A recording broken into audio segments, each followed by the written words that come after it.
Thank you, everyone, for being here. I want to thank the organizers of the 6th AAU ICSU Critical Care Conference for inviting me to be one of the speakers at this All Critical Care Conference. I am Cornelius Sendagire, and I am an anesthesiologist and intensivist at the Uganda Heart Institute, as well as a lecturer at Makerere University. This topic is going to be about the 5 big studies that have impacted critical care practices in Uganda and beyond. I have no conflict of interest for this talk, but I have to perhaps admit that I selected the studies based on previous landmark studies published in critical care journals, as well as knowledge of Uganda's critical care practices to date. And so the selected studies may perhaps have what we would consider a selection bias. So just to jump right in, we shall start with study number 5. I honestly felt this should have been maybe about 10 studies, but since I was restricted to 5, we shall jump right into study number 5. This was the ADSNET trial that was done investigating lower tidal volumes as compared to traditional tidal volumes for acute lung injury and acute respiratory distress syndrome. And this was in the year 2000 and has impacted a lot of what we do. So it was a multi-center randomized clinical trial that was done for a period of approximately five years. They included invasive mechanically ventilated patients with a PF ratio of less than 300, which would qualify as per the consensus between the Europeans and the Americans on the ARDS definition for patients who meet the criteria for acute lung injury. They did have an extensive exclusion criteria, which I did not go into. However, what they were testing was traditional ventilation versus lower tidal volume. Traditional ventilation really looked at the time when people were using more than 10 mils per kg of predicted body weight to estimate the volume required by a patient. And so the two groups considered using 12 mils per kilogram in the traditional group versus 6 mils per kilogram in the low tidal volume group. At the same time, they also looked at plateau pressures in the traditional group that were approximately less than 50 versus plateau pressures of less than 30. The rest of the parameters, the modes, they really used the volume control mode to make sure the tidal volumes were consistent. And then they also did the combination of the PEEP FiO2 that later became the PEEP FiO2 tables that are often used today when combining FiO2 and PEEP in managing ARDS. However, that table has no particular evidence to support its use. So the groups were fairly comparable. Of course, these were elderly patients, and of course, the commonest cause of lung injury in these patients was pneumonia and sepsis. So when we looked at the outcomes, the primary outcomes was death before discharge home and also breathing without assistance.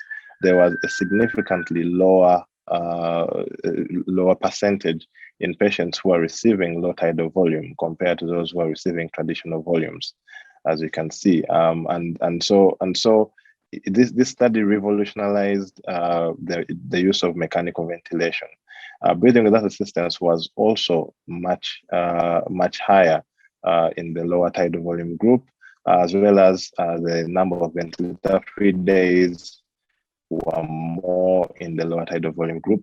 And then, of course, number of days without failure of other non-pulmonary organs. So that was clear. And of course, when you look at the curves regarding that, you can see if proportion of patients is on the y-axis and the day after randomization is on the x-axis. If we look at the lower tidal volumes and we look at survival and compare it with traditional tidal volumes, you can see the survival was fairly higher in patients who are getting lower tidal volumes. And we look at discharge proportions, the number of patients who are discharged in the lower tidal volume group were much higher than those in the traditional tidal volume. So how did this study change the practice? Less tidal volumes have been essentially the standard of care since 2000. Since the year 2000. We also know that now we are targeting for lower pressures, and lower plateau pressures less than 30 have been recommended to be safe. And then, of course, the PEEP FiO2 titration has been consistently used, especially in North America, to handle ARDS patients, and it all came from this particular study. However, like I said, this has not been validated in any study. And then, of course, we have to consider the fact that using lower tidal volumes reduces lung stress and strain, and that has led to a considerable reduction in the driving pressure. But now that the world is looking more on the impact of driving pressure, perhaps changing the perception that lower tidal volumes may be the significant factor to determine outcome may actually change in the nearby future. But it is important to know that driving pressure actually has a huge role in setting the tidal volume as well as the PEEP. So study number 4, we have the PROSEVER trial that was released in 2013. This was done in Europe, France and Spain. It was a multi-center randomized clinical trial. Again, included patients with ARDS who met the American and European consensus definition for ARDS. These were patients who had been ventilated for at least for not more than 36 hours, and proning was done for about 16 hours consistently, then versus usual care. And as you can see, the Kaplan-Meier curves, you can see that the patients who are prone had a significantly huge difference in mortality compared to those who are in the supine position. Of course, the p-value is significant, but if you look at the confidence intervals, they were significantly much better in the prone group.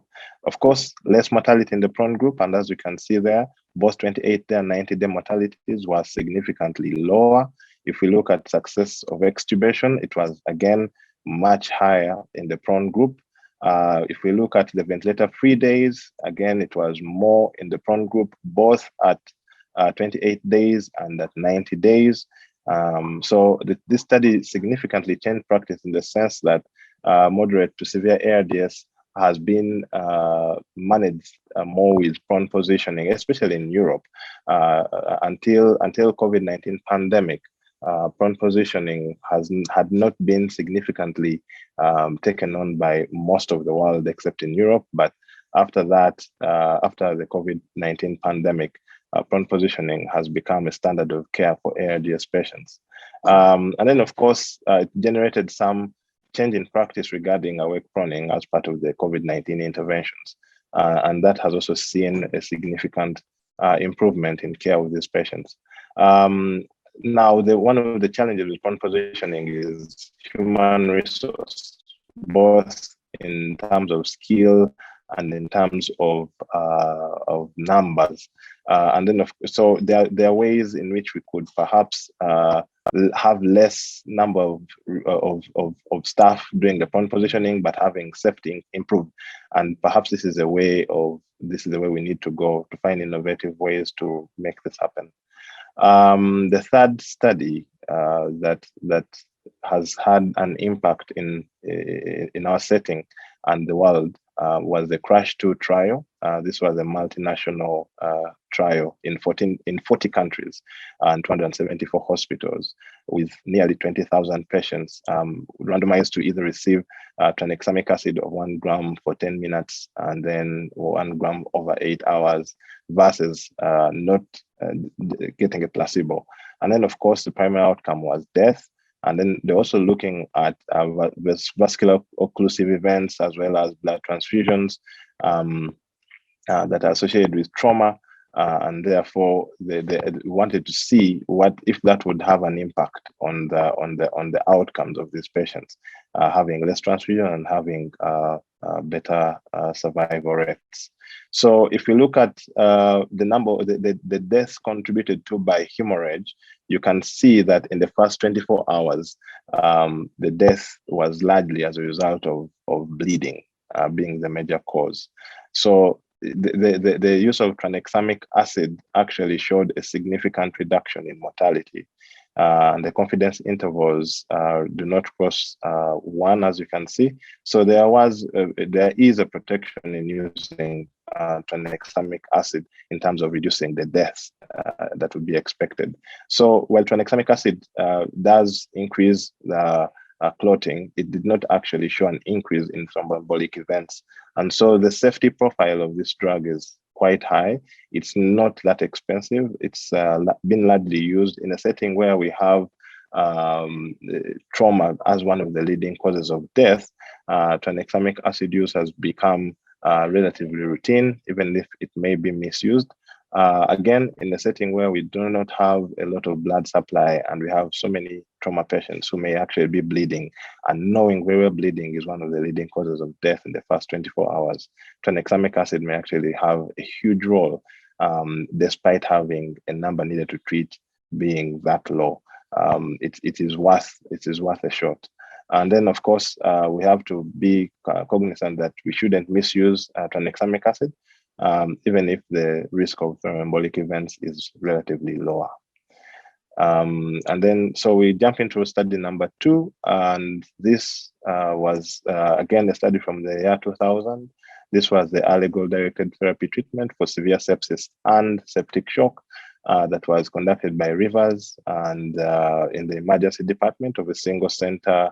It was a single center study. That means in one hospital, done between the year 1997 and 2000. The inclusion criteria were largely adults. If your blood pressure was less than 60 systolic, and after you had received 20 to 30 mils per kilogram body weight fluid bolus and your lactate was more than 4, then you entered the study. So the early goal-directed therapy on the side here, this is the protocol that they use.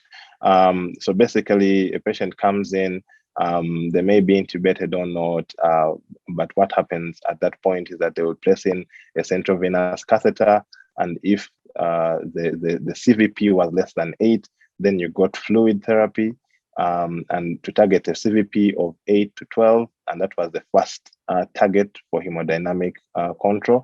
And if you're between 8 to 12, then the mean arterial pressure would be assessed, and if the mean arterial pressure was less than 65, then they would start vasoactive agents, norepinephrine. If it was more than 90, they would give you a vasodilator, and the target was really between 65 and 90 as the mean arterial pressure. And if that did not cause significant improvement, then they would, or regardless whether it caused significant improvement or not, they would assess the SCVO2, that is the central venous saturation. And if it was less than 70, then they would transfuse you with red blood cells. That is to increase the oxygen content and delivery to the tissues. And then if it was more than 70, then they would consider those goals achieved. If it was still less than 70 after transfusion, then what they would do is to give you dobutamine to try and improve the cardiac output so that you have increased delivery to the tissues. And if the goals were achieved, then you would be admitted to the hospital.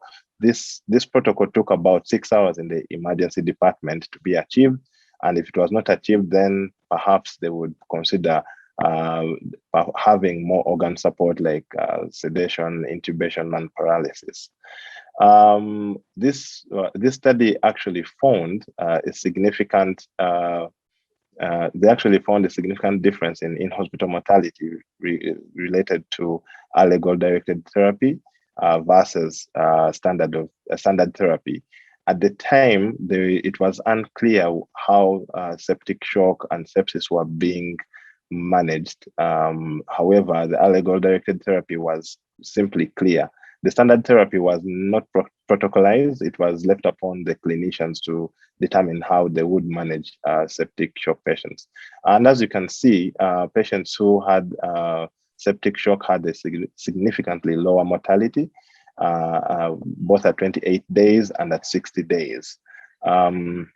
So this was the first time a study actually protocolized the management of sepsis and septic shock and actually showed significant differences in outcomes.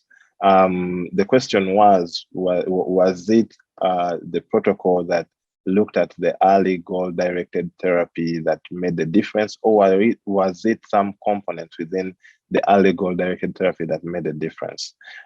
So if you look at the path to the surviving sepsis campaign guidelines that were developed after this study, you can see that Rivers' study was in 2001. Around the same time, we had the European Society of Critical Care of Intensive Care Medicine having a Barcelona declaration where they determined that they needed to first of all show that sepsis was a significant problem and a leading cause of death. And so they put together a committee that later, about 3 years later after Rivers' study, released the first surviving sepsis campaign guidelines.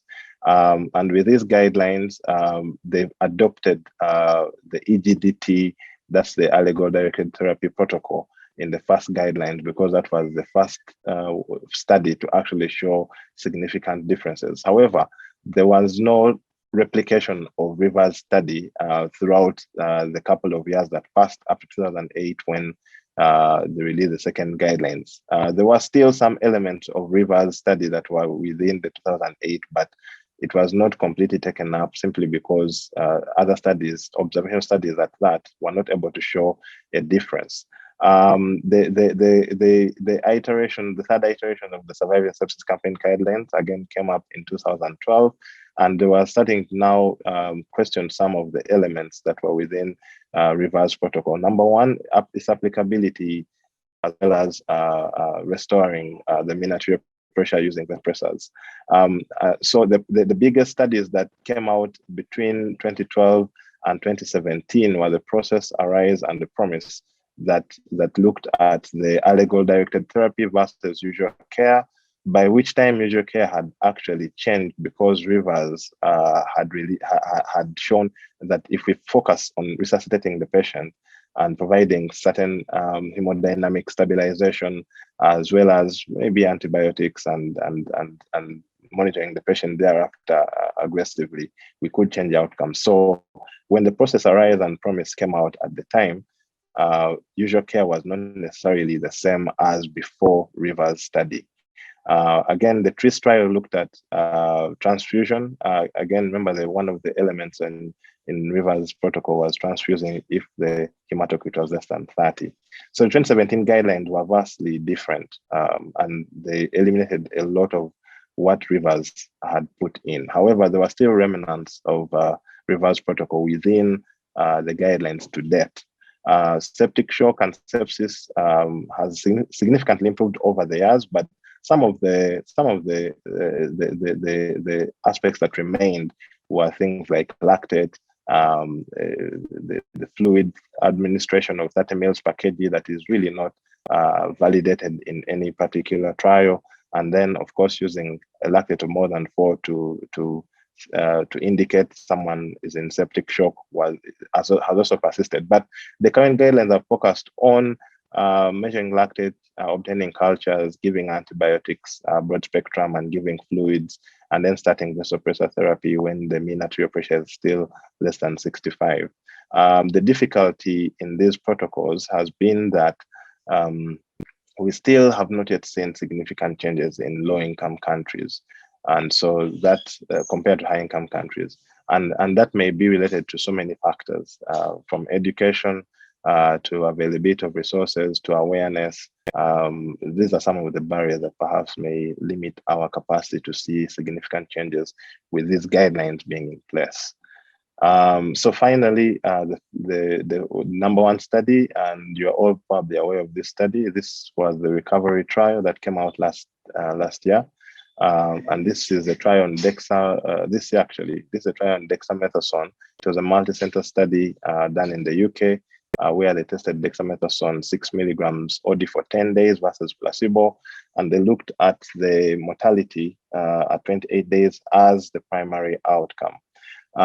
When you look at the graphs on the side, patients who were not on oxygen were the only ones who did not show significant benefit from dexamethasone. So it is ill-advised not to use dexamethasone if someone does not require oxygen.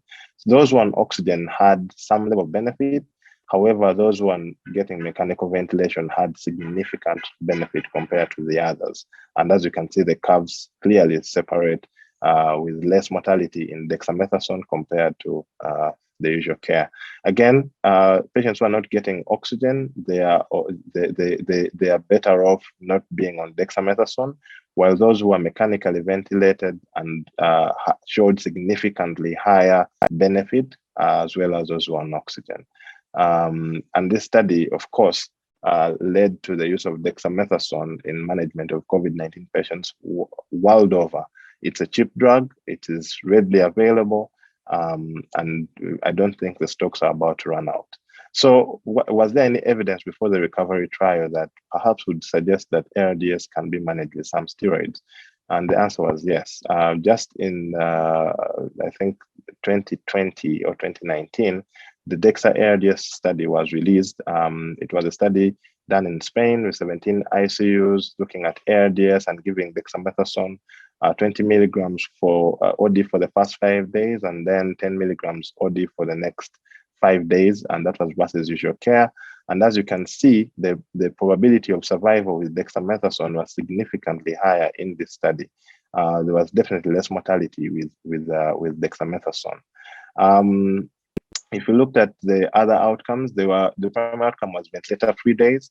Of course, dexamethasone again showed a significantly higher ventilator-free days. It may not be statistically, clinically significant. 9.9 and 9 may not be that much different. But if you look at, sorry, the 12.3 versus 7.5, 4.8% difference between them. If you go to the number needed to treat, you definitely find it about maybe 1 in 25. But that is enough for us to say there's a possibility of benefit. Regarding patient-related outcomes like mortality, again, it showed significant benefit to the patients who received it, as well as the duration of mechanical ventilation being less in survivors who received dexamethasone. The other aspect was at 60 days, again, dexamethasone showed an improvement. So the recovery trial has perhaps led us to think or to perceive dexamethasone as a potential drug that we can use definitely in COVID-19 patients, but as well as in non-COVID-19 ARDS. Perhaps steroids may have a role. After all, the process is really of inflammatory kind, and it may help to regulate the immune system. We definitely have to be cognizant of the fact that there are risks in misusing dexamethasone, glucose control, and possibility of super infection is high, and so we have to be cognizant of that and not misuse it. However, target it for particular type of patients. Thank you very much for listening to me. That brings us to the end of this presentation. Questions are welcome.